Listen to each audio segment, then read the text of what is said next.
para opinar. ¿Qué tal? ¿Cómo están? Qué bueno que continúa con nosotros aquí en Mega Noticias TVC. Es noche de lunes y es noche para opinar. Me da un gusto recibir en este espacio a Marta Reyes, nuestra compañera periodista y también colaboradora de Mega Noticias TVC. Y por supuesto a mi compañero Raúl Frías Lucio, director editorial de Mega Noticias, y Andrés Villarreal de Mega Noticias allá en Sinaloa. Gracias como todos los lunes.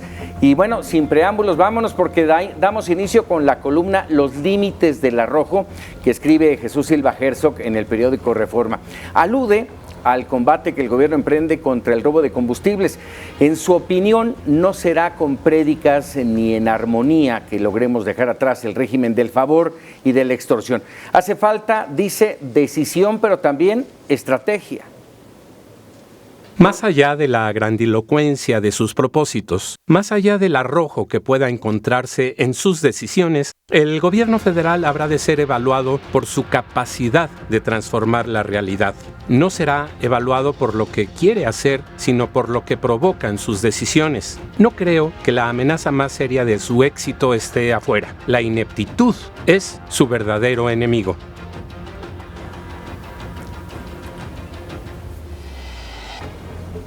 Y sí, Paco, efectivamente, como Jesús Silva Herzog, coincido completamente con el columnista del periódico Reforma en esta columna que hace este planteamiento. Sin pericia, el éxito es imposible, como ha quedado demostrado, especialmente en los estados como Jalisco, donde el desabasto lleva ya 12 días, Paco. De estos 44 días de la Cuarta Transformación que inició el gobierno del presidente López Obrador, aquí llevamos 12 días ya con escasez, con desabasto. No hay gasolinera que tenga un abasto regular, hay que andar persiguiendo, hay que andar buscando largas filas, horas perdidas para poder cargar gasolina. Y aquí el tema es si no se tomó la medida preventiva cuando se conoció de este combate al huachicoleo que anunció el gobierno federal y que ahora nos enteramos que esto inició desde el 21 de diciembre.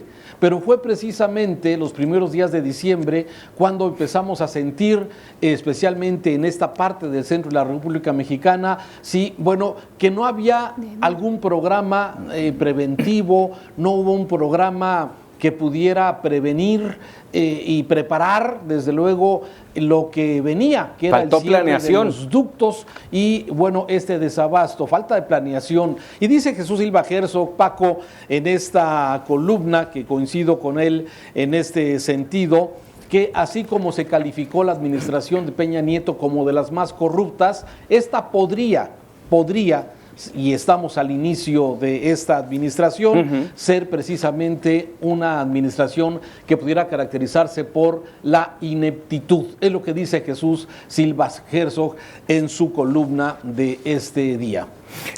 Estamos hablando de que faltó estrategia, faltó planeación y los resultados aquí los vemos. Hablas tú de 12 días, aunque en otras entidades ya de antes se dejaba sentir y hoy, bueno, la crisis va creciendo en lugar de disminuir. Hoy sí, tal vez encontraron más gasolineras abiertas en muchas entidades del país, pero la realidad es que todavía no se ve para cuándo. Andrés. Sí, y la información que ha dado Presidencia de la República en este sentido va justamente también en esta explicación, en esta argumentación que hace Silva Herzog y que ha explicado también Raúl Frías. Es decir, no han explicado exactamente desde Presidencia cuál es la estrategia, únicamente todo parece que se puso a jugar a las vencidas, como él mismo lo ha dicho. Si quieren jugar a las vencidas, pues aquí está esta forma de hacerlo. Hay una serie de afectaciones colaterales de lo que está ocurriendo y no hablo únicamente de los ciudadanos, que ya de por sí les altera su cotidianidad, sino a las empresas que pudieran resultar afectadas con la movilización de mercancías. El problema, sin embargo, sigue focalizado en una tercera parte del país, que no es menor, y estamos hablando incluso de algunas de las entidades más grandes del país. Es decir, una tercera parte de las entidades del país tiene esta situación del desabasto de combustible y también, curiosamente, concentran una tercera parte, más o menos, poquito más de una tercera parte, de los números de estaciones de servicio de gasolinerías. Es decir, con esta situación Y me parece que sí urgen dos cosas por lo pronto. Obvio resolver el problema, pero no parece estar tan cerca. Pero sí explicar de manera mucho más clara cuál es la estrategia, hacia dónde vamos justamente con este combate al huachicol y cuántos días más podría haber de afectación en el abasto. Claro que aquí a mí me gustaría poner sobre la mesa dos vertientes de lo que urge haga el gobierno federal. Por supuesto, esto que estamos planteando, que es una vez más evidencia la improvisación del gobierno federal en manos de Andrés Manuel López Obrador, y también el tema de la comunicación, no solamente hacia el exterior, sino dentro del propio gabinete. Lo hemos visto en reiteradas ocasiones y lo vemos en este gran problema que tiene el gobierno actual del huachicoleo y este desabasto, que por más que se han querido empeñar en decir que no, se contradicen secretarios con el presidente y falta de información. Hoy, por ejemplo, la secretaria de Energía, Rocío Nale, cuestionada por la prensa, en la conferencia que estaba preparada, se supone, para informar, se le cuestionaron datos y dijo: no los tengo preparados, no los tengo a la mano. En fin, se habla justamente de eso, de un gobierno que me parece tiene una muy buena intención en luchar contra este grave problema que es el robo de combustible en el país. Se daban cifras de cómo año con año de aumentando el robo de combustible, pero que de alguna forma va tapando los hoyos conforme se va dando cuenta que son baches y que se pueden convertir, ahora sí que en la célebre palabra, el socavón.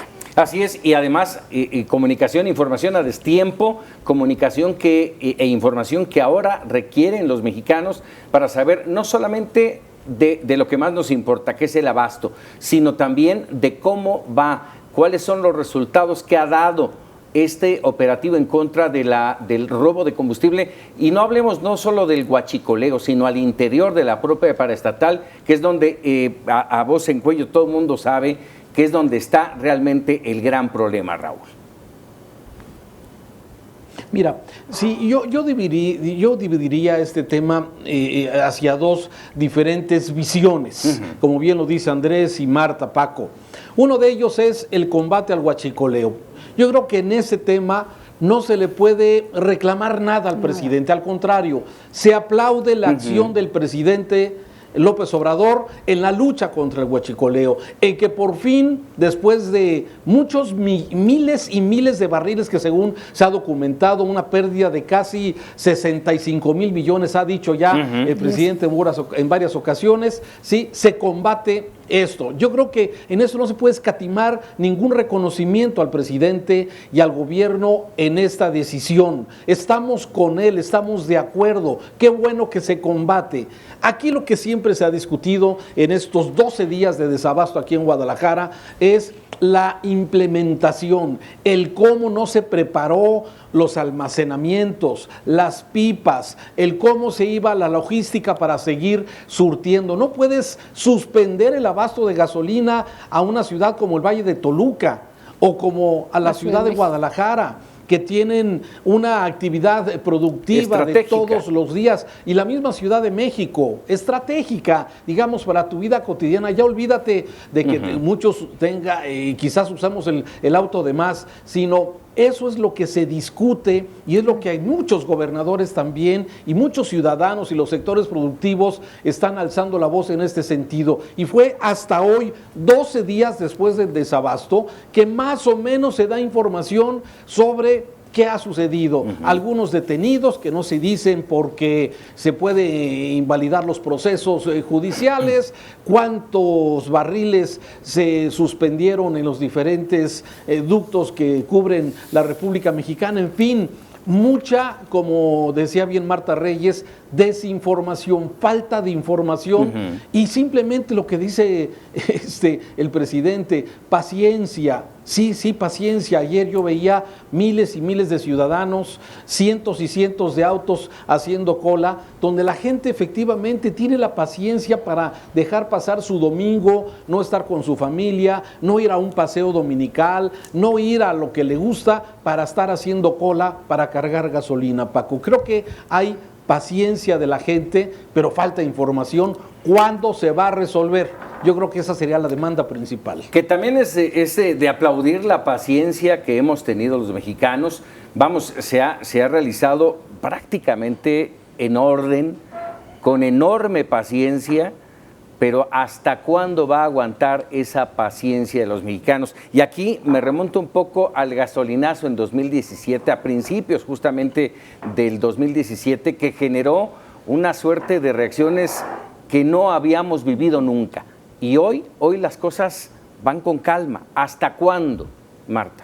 Yo creo que tiene que ver con que está colaborando el pueblo de México porque hay esperanza de que esto va a cambiar algo que es la corrupción rampante que hay en México, la corrupción que nos está hundiendo como país y que lo tenemos que decir y reconocer es la principal bandera de Andrés Manuel López Obrador y que finalmente fue lo que ocasionó que ganara con una preferencia tan amplia. Entonces creo que México colabora porque hay esperanza de un cambio, aunque también un reclamo de transparencia respecto a lo que apenas, como dice Raúl Frías, 12 días después estamos viendo, que es la información respecto a resultados. Sabemos que los resultados se van dando poco a poco, pero que se transparente qué se está logrando, porque finalmente los corruptos están, podríamos decir, como si nada, mientras los mexicanos estamos haciendo filas y filas y filas y teniendo paciencia, ¿no? Entonces, creo que va de la mano. Mucho hay que hablar de este tema. Creo, Paco, que esto Andrés, no se ve corta la solución a este problema. Por un lado, por ejemplo, digamos que el gobierno empieza a resolver,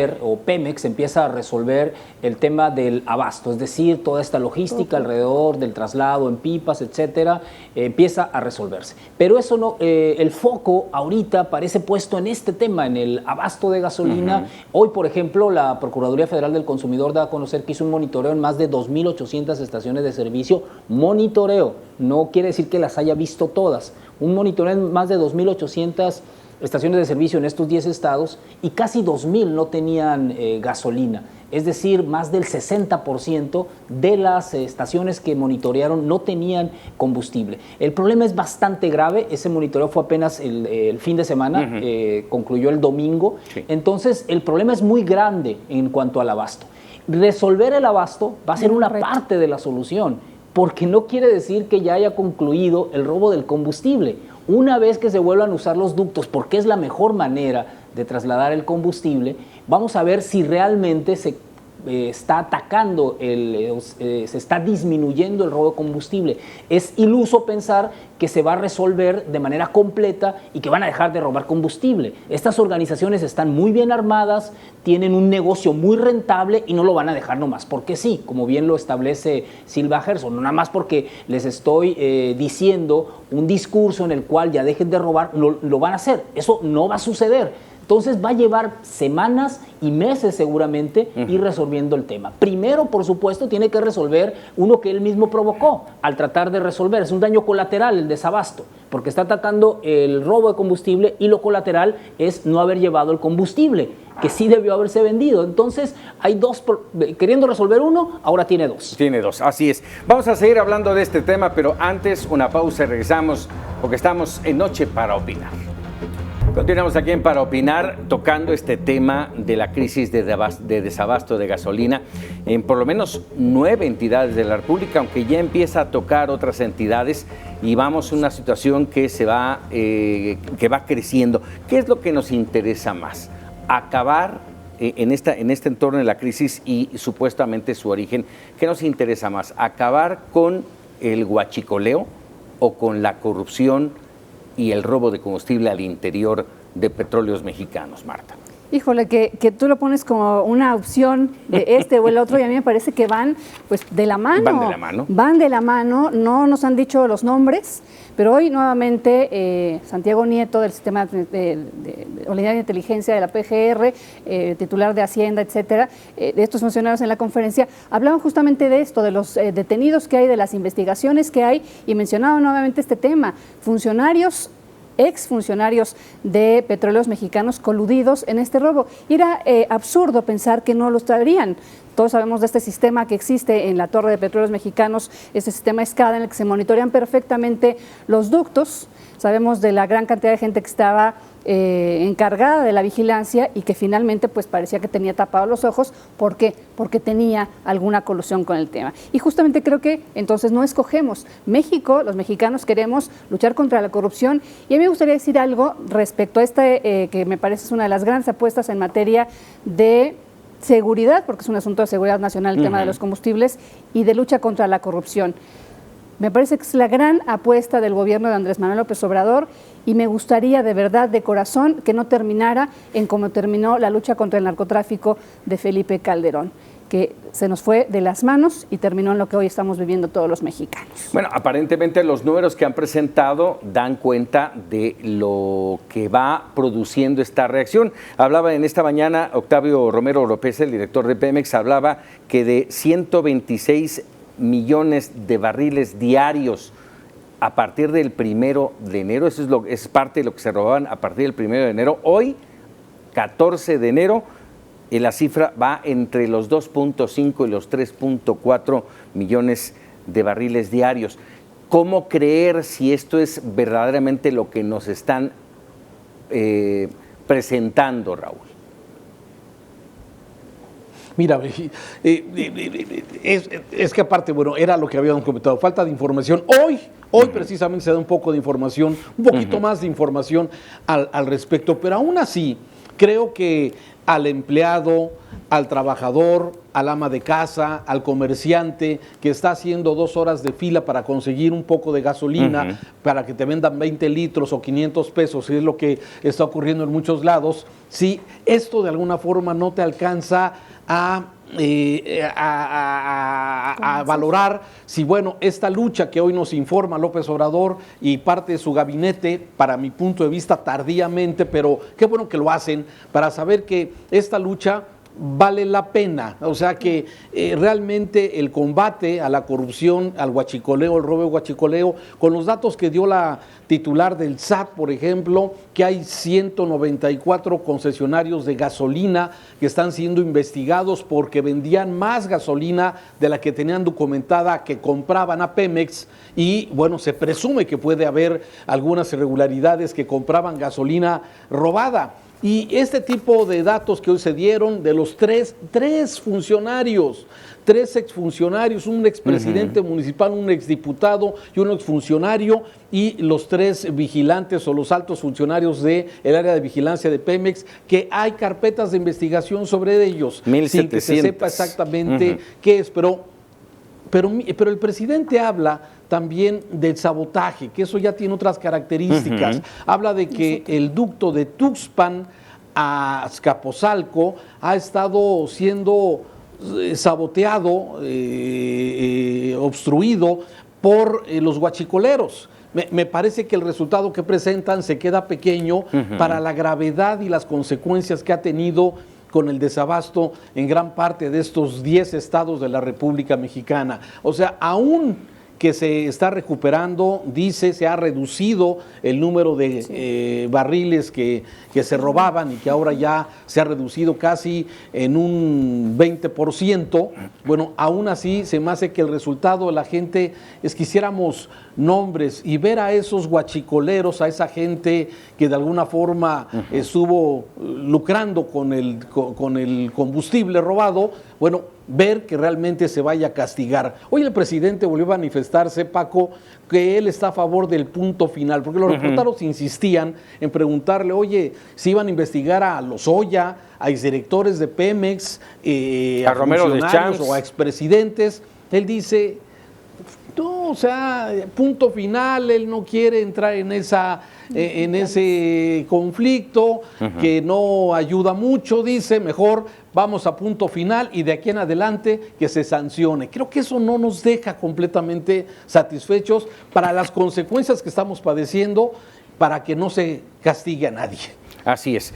Andrés, querías hablar. Paco, dices tú que es más importante, si combatir el huachicoleo o la corrupción. Es que son una sola cosa. Sí. Es decir, convergen al final ambos asuntos, porque es inexplicable que el robo de combustible se dé sin la anuencia de toda esa cadena que se necesita. Pero pareciera que ahora para el robo de combustible. Pero pareciera que ahora, Andrés, se está combatiendo el huachicoleo con el cierre de ductos, es lo primero que atacas, ¿sí? Y yo creo, comparto con lo que menciona Marta, lo que mencionas tú, en torno a que son las dos cosas. Pero el punto neurálgico, de acuerdo a mis cálculos, está al interior. Si se acaba con la corrupción al interior, se va a acabar, por supuesto, con el tema del huachicoleo. Me gustaría que nos fuéramos un poco más atrás, Paco, en este asunto del robo de combustible. Las bandas, las organizaciones del crimen que lo tomaron como un modelo de negocio adicional con ellos, lo aprendieron con trabajadores de petróleos mexicanos. Es decir, ellos les enseñaron cómo succionar de los tubos. Inicialmente era muy complejo, después cualquiera podía hacerlo porque les enseñaron. Esa es la primera parte. La segunda, ¿qué sucedía cuando en el ducto se mandaban, vamos a redondear los números, mandaban 100 litros de un punto a otro y llegaban solo 70, vamos a suponer, o 50? ¿Y por qué nadie decía nada? En esta cadena es donde está la serie de complicidades sobre el asunto. Y cito otra prueba documental, como dirían los abogados. Hay videos en muchas zonas del país en las cuales los mismos guachicoleros los han grabado. Llegan camionetas de petróleos mexicanos a supervisar el robo. Tercer asunto, también documentado. Estaciones de servicio que preferían comprar combustible robado y después venderlo, que es lo que tú citabas hace un momento, que ha salido a través del sistema de atención tributaria. Es decir, está todo tan ligado que no hay que buscarle mucho al asunto. Es decir, yo creo que se está atacando las dos cosas. Tú dices que no, pero yo pienso que sí. Al atacar el huachicoleo, en el robo en los ductos, estás atacando también la corrupción al interior de Pemex. A ver, ¿y qué resultado esperamos? Y lo pregunto a los tres. ¿Qué resultado esperamos? Sería necesario que... A ver, yo no estoy completamente de acuerdo con lo que dice Andrés. O sea, tú podías combatir el huachicoleo, como hoy está informando Hacienda, simplemente comparando lo que compraba una estación de servicio y lo que vendía. Dice que tienen los sistemas de medición. Ahí no necesitabas cortar el suministro ni afectar a miles y miles de personas con esto.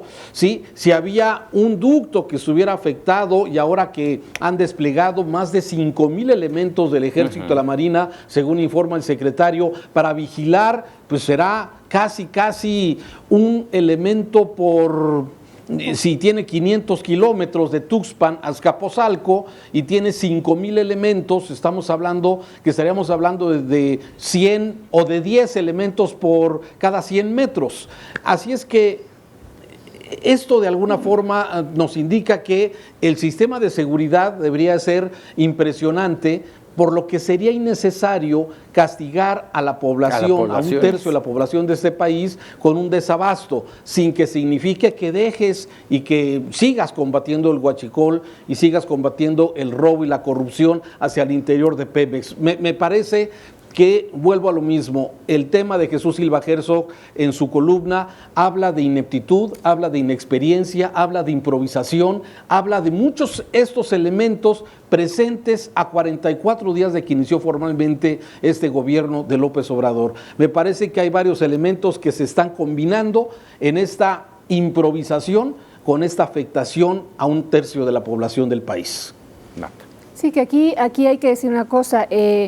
Estábamos mencionando en el primer bloque de este programa, pues que a pesar de todo estamos teniendo paciencia los mexicanos. Hablaba yo de esperanza y justamente tenemos, Paco nos irá platicando ahorita del tema de las encuestas que ya se hicieron, diferentes medios de comunicación, medios, periódicos de circulación nacional, encuestadoras reconocidas, que preguntaron a los ciudadanos mexicanos si están de acuerdo. Evidentemente, creo que nadie diremos que no estamos a favor de que se combata el robo de combustible, pero lo que sorprende es un dato de la encuesta Mitofsky, me parece, en donde gente que no votó por Andrés Manuel López Obrador sí apoya, mucha más apoya este tema de combatir el robo de combustible. Obviamente no es sorprendente que alguien que votó por López lo apoye, pero sí sorprende mucho cómo está sumando más adeptos, digamos, a este proyecto de gobierno con esta estrategia. Eso a mí sí me sorprendió cuando empecé a leer las cifras. Así es, ahí estamos viendo justamente parte de estas encuestas. Esta es la del Economista, en conjunto con Mitofsky. Y bueno, aquí le agregamos lo que decía hace un momento. La reacción de la sociedad ha sido con mucha paciencia, con mucha paciencia, y esto habla de el aplauso que le dan a esta administración de hacer finalmente lo que no hizo nadie antes, hacer tal vez sin una estrategia, con muchos errores, pero finalmente está abonando. Y aquí reitero mi pregunta, en un tiempo más tendrán que abrir ya los ductos, volverá a correr el combustible por los ductos, y qué nos garantiza que esto del huachicoleo no va a continuar. Pregunta para los tres, breve porque ya nos vamos a corte. Pues no nos va a garantizar nada porque Rocío Nale, secretaria de Energía, hoy dijo que los ductos se cerrarán cada vez que sea necesario, los van a ir abriendo y si es necesario se cierran, así que vayámonos acostumbrando. Andrés. Yo creo que no es una medida nada nueva, el cierre de ductos. Paco, hay uno cerrado aquí en esta zona del Pacífico desde hace casi un año, el que va de Topolobampo a Mazatlán, tiene cerrado mucho tiempo. Es decir, creo que lo único que nos puede garantizar es que nos digan cuánto combustible se está transportando por los ductos y cuánto llega al otro punto. Es la única forma. Así es, Raúl.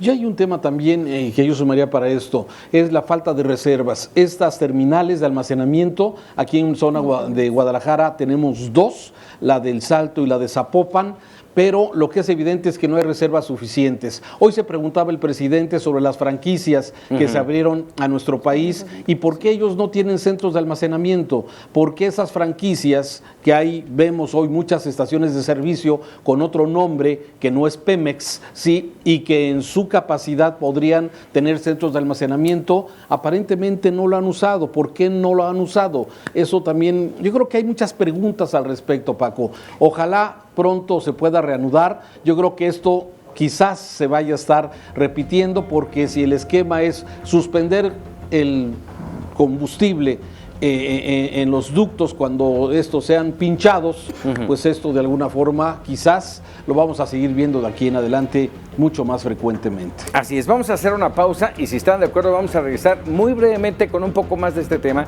de lo que ha mencionado justamente Raúl Frías, y quiero conocer el punto de vista de lo que están haciendo los gobernadores, algunos de los gobernadores implicados. Estamos en Para Opinar, regresamos.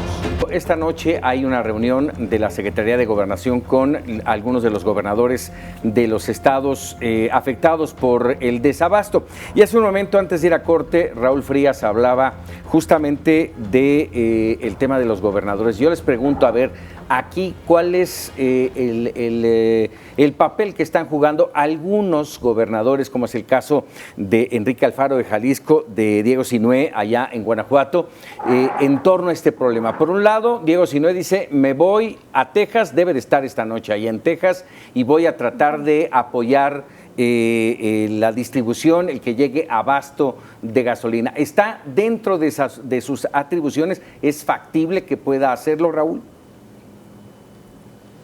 No, mira, ese es el tema. Alfaro, Enrique Alfaro, el gobernador de Jalisco, que ha sido y se ha encabezado como un tipo de gobernador de oposición, que le ha topado algunas de las cuestiones del presupuesto.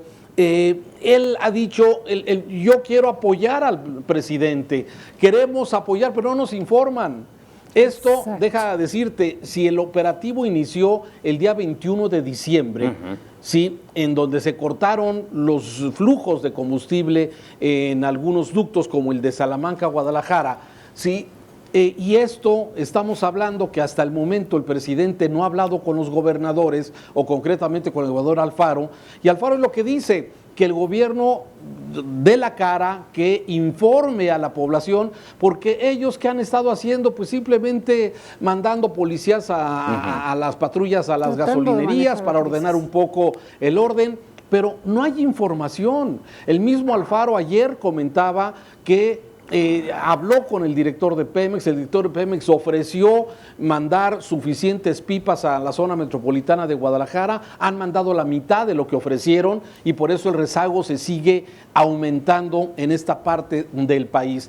Él se le preguntó, gobernador, ¿por qué no vas como el de Guanajuato a comprar directamente combustible? Sí, a ver, los permisos de importación de combustible los da la Secretaría de Energía, los da el gobierno federal. No es nomás de que yo vaya a Texas a buscar gasolina. Esto no funciona así. Entonces, dice Alfaro, dice Alfaro, bueno, lo que quiere es información que el gobierno federal, que no les avisó a los gobernadores, y quiero entender que no les avisa porque no les tiene confianza, Paco, porque no le generan confianza al presidente los gobernadores. Pero bueno, ya en el programa de abastecimiento, ¿cómo te ayudamos? Alfaro dijo, se necesitan pipas, consigue pipas. Se necesita logística, ayudo con la logística. Pero No ve saben claro, no hay qué nada. hacer porque no hay comunicación, cero comunicación con el gobierno. Que volvemos exactamente al tema de la comunicación. Evidentemente no se les podía avisar a los gobernadores de las entidades, oigan, vamos a cortar los flujos en los ductos, porque creemos, porque obviamente lo que tú dices y mencionas muy bien, hay desconfianza. Estamos viendo exalcaldes y etcétera coludidos, según lo que informaron hoy en la conferencia. Pero justamente en el manejo de la crisis de desabasto que se está viendo ya hoy en 12 entidades de la República, no hay información, no hay comunicación con ellos, que son los responsables directos de manejar la crisis con su gente, con sus habitantes. Mencionas a Alfaro, pero también Silvano Aureoles está muy molesto porque ni siquiera una llamada le ha podido tomar el director de Petróleos Mexicanos para comunicarse, para tratar de hacer una estrategia, no respecto a el robo de combustible, respecto al manejo de la crisis y el abasto. Entonces, y así podremos estar mencionando a cada uno de los gobernadores que están afectados que finalmente reclaman eso, falta de información y de trabajo conjunto, que volvemos a hablar del tema de las ocurrencias y de los arrojos sin estrategia, sin inteligencia. Andrés. Paco, yo veo a los gobernadores muy delicaditos. De repente ahora solamente se están quejando de que no tienen información. Y veo a Alfaro concretamente con los guantes puestos desde que asumió la gubernatura, arriba del ring, esperando que se suba Andrés Manuel López Obrador, y cada campanada se levanta Alfaro y ahí está haciendo sombra porque no se sube Andrés Manuel. Pero los veo delicaditos y te voy a decir por qué. Me parece que los gobernadores podrían hacer mucho en sus entidades, atacando también la venta de combustible, porque el combustible que se roba va a algún lado y se vende de manera ilegal, es decir, no se vende en las estaciones de servicios, una parte se vende en las estaciones de servicio, pero la gran mayoría no, se vende en casas improvisadas y ahora resulta que los gobernadores están preguntando, díganme qué hago, pues combate la venta de gasolina ilegal. Muy simple, manda a tus policías para saber dónde se está vendiendo la gasolina. No son informados, no quieren saber federal. Qué delicados han resultado. ¿Es raja política? Pregunto, ¿Es raja política? ¡Claro! Muy bien, vámonos a otro tema si están de acuerdo. Insisto, hay otro tema no menos importante que merece toda nuestra atención. Y me refiero a la Guardia Nacional, propuesta por el gobierno de Andrés Manuel López Obrador. De este asunto escribe hoy Alejandro Ope en El Universal, en su columna La Guardia Nacional y lo que significa el mando civil. El experto en seguridad habla de la rectificación que el gobierno de la República anunció apenas la semana pasada. El mando no será militar, sino civil, y fija su postura. Reitero, por tanto, la sugerencia que le di a los integrantes del Congreso en uno de los foros. Voten en contra del dictamen, derroten el proyecto y regresen a la mesa de diseño. Mejor hacer las cosas bien que rápido. Pues esta es contundente, Paco, la forma en que concluye Alejandro su columna. Estoy de acuerdo, la Guardia Nacional no es un asunto menor, por el contrario, se le está apostando mucho y más aún en un país como el nuestro que ha dado bandazos en el tema de seguridad pública. Si recordamos, por ejemplo, en tiempos de Vicente Fox se hicieron una serie de cambios en seguridad pública, llegaron momentos en los cuales se apoyó de manera contundente y presupuestal a la Policía Federal Preventiva, después a la Secretaría de la Defensa con cantidades impresionantes de recursos, luego con Calderón otra vez un poco más de dinero a la Federal Preventiva, luego la Gendarmería que crea Enrique Peña Nieto. Es decir, yo no quisiera que en este país en 6 años más estuviéramos hablando que la Guardia Nacional no dio resultados y que entonces se va a crear por el próximo gobierno otra policía que no sé cómo se vaya a llamar. Sí es muy importante cómo se va la ingeniería de este cuerpo policíaco. Hay antecedentes de cuerpos policíacos que dan resultados. El esquema de seguridad pública que tenemos actualmente en este país es añoso y es en muchos de los casos hasta anacrónico, no funciona. Vemos a policías municipales que no tienen armas y que si las tienen están coludidos. Es decir, toda esta mezcolanza de seguridad nos lleva a profundizar en el tema de la Guardia Nacional. Las preguntas que hace Alejandro en su columna son algunas de las muchas que nos estamos haciendo con respecto a la Guardia Nacional, de dónde van a salir los elementos, entonces solamente se trata de un cambio de nombre, ¿por qué no fortalecer la Federal Preventiva? Es decir, tenemos demasiadas dudas con el tema y el gobierno federal, particularmente desde la presidencia, parece tener mucha prisa en el tema de la Guardia Nacional. Y con prisa a veces las cosas no salen bien. Ahí está el tema que hemos hablado los últimos minutos. Que hay una pregunta que coloca Alejandro Ope en esta columna que me parece fundamental. Si se decide, y lo anuncia Alfonso Durazo, que ya no será un tema militar, sino un tema civil, y lo pregunta Alejandro Ope, y yo creo que nos lo preguntamos todos, entonces, ¿para qué una modificación a la Constitución? Yo no sé si el tema de todo lo que es la estructura, la operación, la estrategia, la integración de las diferentes policías que van a formar la Guardia Nacional, etcétera, tendría que estar en manos del Congreso, porque si yo le llamo al Congreso yo creo que esto ya forma parte de las decisiones y de las responsabilidades de un gobierno y de una Secretaría de Seguridad Pública, si es un asunto civil, no de un legislativo. No sé si ustedes nos pudieran decir de esto. Además, yo aquí agrego, no es, con todo esto que acaban de mencionar, no es darle coloquialmente, como decimos, atole con el dedo. Vamos a poner un mando civil. ¿De quién va a depender ese mando civil? Pues seguramente el secretario de la Defensa, ¿no? No, bueno, en principio no. De hecho, en todos los participantes de los foros que organizó el Congreso, entre ellos Ope, todos, excepto muy poquitos, entre ellos Ope y los gobernadores, presidentes municipales, expertos en seguridad, presidentes de comisiones de derechos humanos, todo mundo habló precisamente del riesgo de que sea un mando militar el que estuviera al frente de este cuerpo de seguridad de la Guardia Nacional.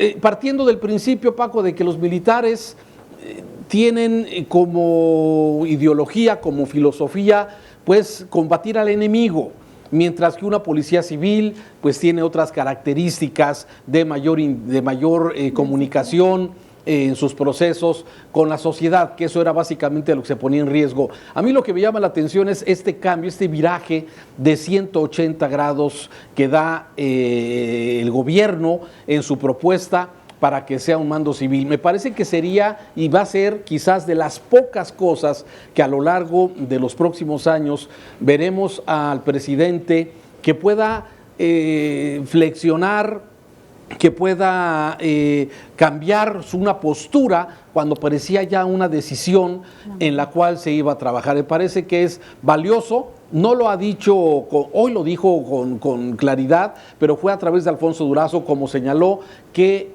el mando civil sería el que estuviera a la cabeza de esta Guardia Nacional, que estará plagado y va a ser precisamente la Secretaría de la Defensa Nacional y la Marina su principal base, pero obedeciendo a un mando civil, pues hay mayor entendimiento en que pueda ser un órgano diferente a esa estructura y rigidez militar que se había manejado.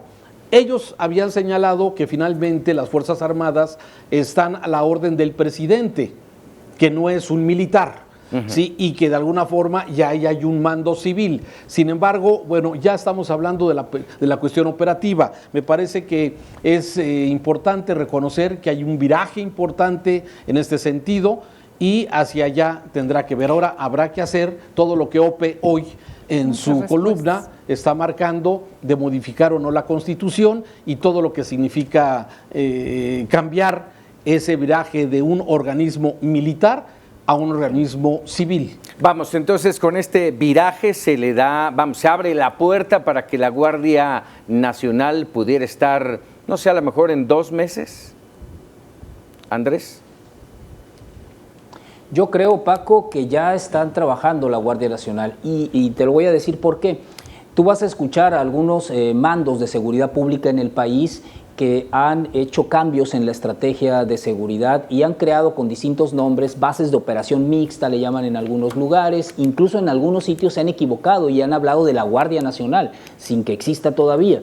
Y además, como tú señalas, si va a estar integrada por la Policía Militar y por policías de la Secretaría Marina Armada. Es decir, en realidad es como normalizar lo que ya está ocurriendo en muchas entidades del país, en más de la mitad del país. Lo que tanto se criticó. Reynosa, Exacto, lo que tanto se criticó, digamos, va a ser un cambio de uniforme de policías militares. A mí estoy de acuerdo, por supuesto, que sea un mando civil. Eso creo que esa parte de ceder el gobierno o el Congreso me parece bastante bien. Pero creo que es en las facultades donde está la importancia de la Guardia Nacional. Las facultades que se le van a dar a esta policía, la forma en la que va a estar integrada y los mandos en el escalón abajo del director o mando máximo de la Guardia Nacional. Ahí creo que va a estar el punto, porque no creo que haya otra forma, al menos al inicio, de que no sean solamente militares quienes estén en el segundo escalón